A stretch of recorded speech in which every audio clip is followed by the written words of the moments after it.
Apa? Kamu bilang saya bilang saya mau lapor Pak RT masalah ngancem ini. kamu? Hah? Ngancem gimana? Ayo ini muka ini. Iya. Kamu tentang dia punya tato di sok preman ini. Gak laku zaman sekarang preman, Bro. Oh, debt collector yang ini. Debt collector gimana? Galak kamu ya? Galak-galak gimana? Saya nggak galak. Ya udah kooperatif. Situ yang kurang ajar bahasanya. Sampai saya tawarin makan kamu. Saya bukan minta makan tentang sini ya. Saya bilang tawarin Mulut makan kau baik-baik, itu, kamu bilang saya punya bukan duit, minta makan tentang sombong sini. sekali kamu. Minta duit. Kau itu mendapat tajam Apa bilang mau apa? Saya tadi apa mau mati saya? Ancam saya mati. Saya mau laporkan Pak RT sekarang ini. Iya. Silakan. Tapi jangan. Apa kau? Jangan minta alas saya. Jangan minta alas saya. Pukul. Silakan. Tapi jangan. Apa kau? Jangan minta alas saya. Jangan minta. Oh, bangsat bentar saya kamu. Yo, assalamualaikum warahmatullahi wabarakatuh buat teman-teman semuanya yang sudah ada di YouTube Solusi Hutang. Di awal saya sudah sampaikan ada video yang dikirim oleh debitur yang mana dia dikunjungi oleh debt collector pinjol legal. Tapi cara mereka dalam menagih selalu konsepnya seperti itu. Makanya saya bilangin sama OJK. Adapun aturan OJK yang mana ya tertuang juga dalam COJK yang terbaru, dilarang menagih menggunakan ancaman, intimidasi, kekerasan fisik maupun verbal, mempermalukan dan segala macam. Tapi praktek di lapangannya selalu menyimpang dengan hal itu. Ya, ayo kita tonton lagi sama-sama buat teman-teman semuanya.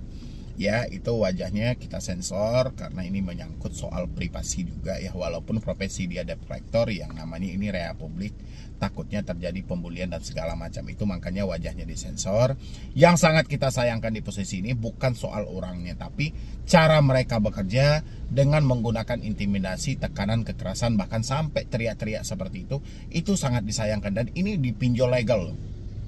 Jadi percuma ada aturan-aturan OJK yang menyampaikan dilarang seperti ini, dilarang seperti ini. Kita tonton dulu videonya. Apa? Kamu bilang saya mau lapor Pak RT masalah ini. ngancem kamu? Hah? Ngancem gimana? Ayo ini muka ini. Iya. Kamu tentang dia punya tato di sok preman ini. Gak laku zaman sekarang preman, Bro.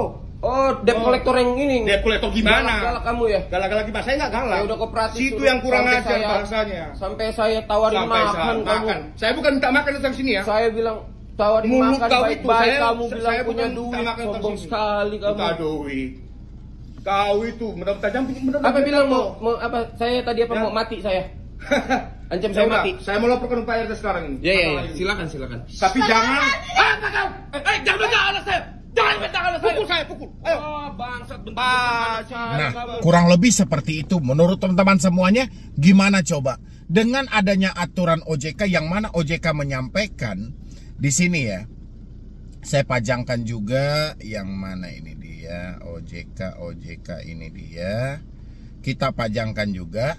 OJK telah menerbitkan POJK nomor 22 tahun 2023 mengganti POJK nomor 6 tahun 2022 tentang perlindungan konsumen dengan masyarakat dan sektor jasa keuangan.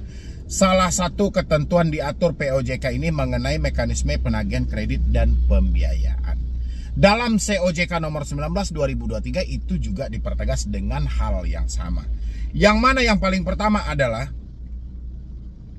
aturan terbaru penagihan kredit tidak menggunakan cara ancaman, kekerasan, atau tindakan yang bersifat mempermalukan konsumen.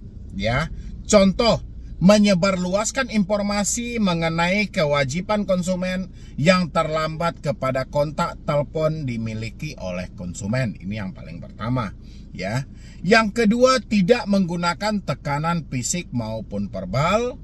Yang ketiga, tidak menagih kepada pihak lain selain konsumen. Yang keempat, tidak menagih secara terus-menerus yang bersifat mengganggu. Yang kelima, penagihan di tempat alamat domisili konsumen.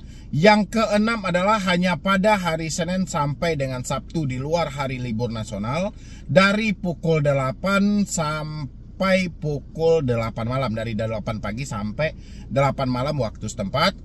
Untuk penagihan di luar tempat domisili konsumen dan pada waktu yang diatur di atas hanya dapat dilakukan atas dasar persetujuan atau perjanjian dengan konsumen terlebih dahulu. Di poin nomor 7 ini, boleh kita bertemu dengan penagih hutang di luar dari tempat tinggal kita, tapi berdasarkan dengan persetujuan kita. Begitu juga dengan tempat kerja dan lain sebagainya. Kita kembali ke video yang kita munculkan di awal. Kira-kira menurut OJK, pantas atau tidak hal ini dilakukan oleh oknum penagih hutang? Ini dari pinjol legal yang mana dikirimkan oleh debitur yang bersangkutan. Ya, menurut OJK pantas apa tidak? Makanya saya selalu menghimbau, sampaikan kepada OJK, aturan OJK itu bagus banget. Saya mengapresiasi, bahkan saya mendukung OJK membentuk aturan-aturan seperti ini. Tapi sangat saya sayangkan, praktek di lapangan tidak terawasi secara tegas oleh OJK. OJK tidak mengiringi. Ketika debitur dibenturkan dengan hal-hal yang dilarang atau hal-hal yang diatur tidak boleh dilakukan oleh penagih hutang, malah debitur kebingungan harus melapor kemana. Melapor kepada OJK yang menjawab hanyalah robot. Kalau tidak percaya, Anda boleh komentar di ruangan Instagram OJK, Anda keluh kesahkan di sana, mereka bilangin seperti ini. Apabila mengalami permasalahan kakak, bisa dilaporkan ke aplikasi Portal Perlindungan Konsumen APPK di kontak 157 ojk.go.id, lalu klik gambar pengaduan dan pilih nama lembaga jasa keuangan terkait agar tercatat dan dapat segera ditindaklanjuti. Info lanjut hubungi kontak OJK 157@157, semoga membantu. Selalu dengan jawaban yang sama.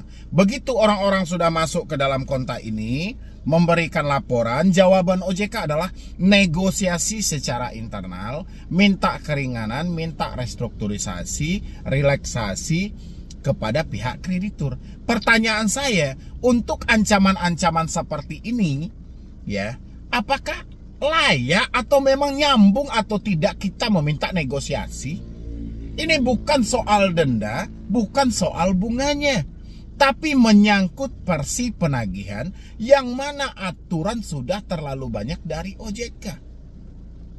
Ya, kira-kira menurut OJK pantas atau tidak?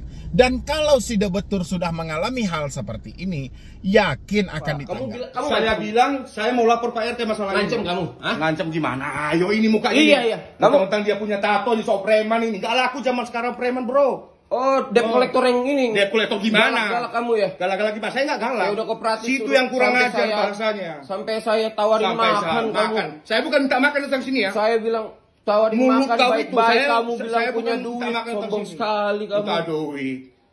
Kau itu benar-benar tajam, benar-benar. Apa bilang mau apa? Saya tadi apa Ya. mau mati saya? Ancam Ya saya udah, mati. saya mau laporkan Pak RT sekarang ini. Masalah ini. Silakan. Tapi jangan. Apa kau? Jangan bentak anak saya. Jangan bentak anak saya. Pukul saya, pukul. Ayo. Oh, bangsat bentak anak saya. Nah itu, saya putarkan lagi buat OJK. Berulang-ulang kali saya putarkan gitu loh. Mudah-mudahan video ini bisa sampai kepada otoritas jasa keuangan. Jangan capek-capek membuat aturan, tapi aturan itu hanya dianggap sampah oleh pinjol-pinjol legal. Mereka tidak peduli dengan aturan OJK. Jadi seakan-akan OJK hanya boneka untuk membuat aturan. Padahal aturan itu hanya tertulis di atas kertas, tidak pernah dipatuhi. Di lapangan masyarakat yang merasakan, makanya dengarkan juga keluh kesah mereka. Jangan hanya dianggap masyarakat Indonesia tidak tahu diri, minjam di pinjol sebanyak ini nggak mampu bayar. Jangan hanya itu. Mereka meminjam karena ada penawaran kemudahan dari iklan yang ditawarkan. Mereka tergiur, begitu mereka meminjam, iklan yang diiklankan itu tidak sesuai dengan fakta yang mereka pinjam. Mereka terjebak dalam permainan ini. Dan habis itu karena besarnya bunga dan denda yang diterapkan, ada ketidakmampuan mereka. Tapi mereka tidak lari dari masalah. Mereka menghadapi, bukan tidak mau bayar, hanya tidak mampu saat ini. Mereka ingin bekerja, tapi kalau konsepnya ditekan, diancam, segala larangan yang OJK sampaikan, itu dilakukan. Gimana masyarakat mau bekerja? Ya, ini pertanyaan saya, makanya saya sampaikan aturan OJK ini nggak kurang, satu pun nggak kurang, bagus, luar biasa banget. Yang kurang hanyalah pengawasan dari praktek yang ada di lapangan. Itu yang kurang. Benar atau tidak dari teman-teman semuanya? Selain dari video yang saya pajang tadi, kira-kira teman-teman juga mengalami hal yang sama nggak? Dari pinjol mana? Isi di kolom komentar. Dan ketika hal itu dilakukan, saya pengen buat teman-teman semuanya, walaupun tidak ada tindakan tegas dari OJK nanti, kita yang memberikan tindakan tegas terhadap pelaku usaha jasa keuangan itu atau pinjol tersebut. Dengan cara apa? Sepakat untuk berhenti membayar, biar mereka mendapatkan efek jerah, supaya mereka tidak menggunakan nada-nada ancaman lagi ketika melakukan penagihan. Kita ini belum mampu bayar, bukan tidak mau bayar. Ya, kita masih berusaha, kita masih berjuang, kita belum mati, tapi jangan ditekan seperti itu. Ini manusia, bukan binatang. Ya, Anda tanamkan dalam pemikiran Anda seperti itu. Jangan ada yang ketakutan dikunjungi debt collector seperti ini. Ingat, sebelum Anda bertanya, sebelum Anda berkomunikasi dengan debt collectornya, minta dulu kelengkapan mereka, ID card, surat tugas mereka, surat kuasa yang diberikan oleh perusahaan mereka untuk menyebutkan tagihan, habis itu sertifikat profesi penagihan. Itu hal wajib, ya. Dan Anda kenali juga hal-hal apa yang dilarang untuk tidak boleh dilakukan atau diucapkan oleh debt collector ketika melakukan penagihan. Anda harus paham itu. Dan ketika mereka menyimpang dari aturan itu, tolong sepakat semuanya berhenti membayar di pinjol itu. Ya, mungkin dari saya cuma itu aja. Saya kesal aja sih mendengar hal-hal seperti ini. Dan saya berharap video ini bisa viral, bisa menjadi referensi, dan bisa membuka mata-mata dari petinggi yang ada di negara kita ini. Mumpung ini suasana pemilu, mana tahu ini dilirik dan disematkan di dalam gagasan calon-calon elit kita nantinya. Ya, jadi sekian dulu dari saya, Medi Broni. Wassalam.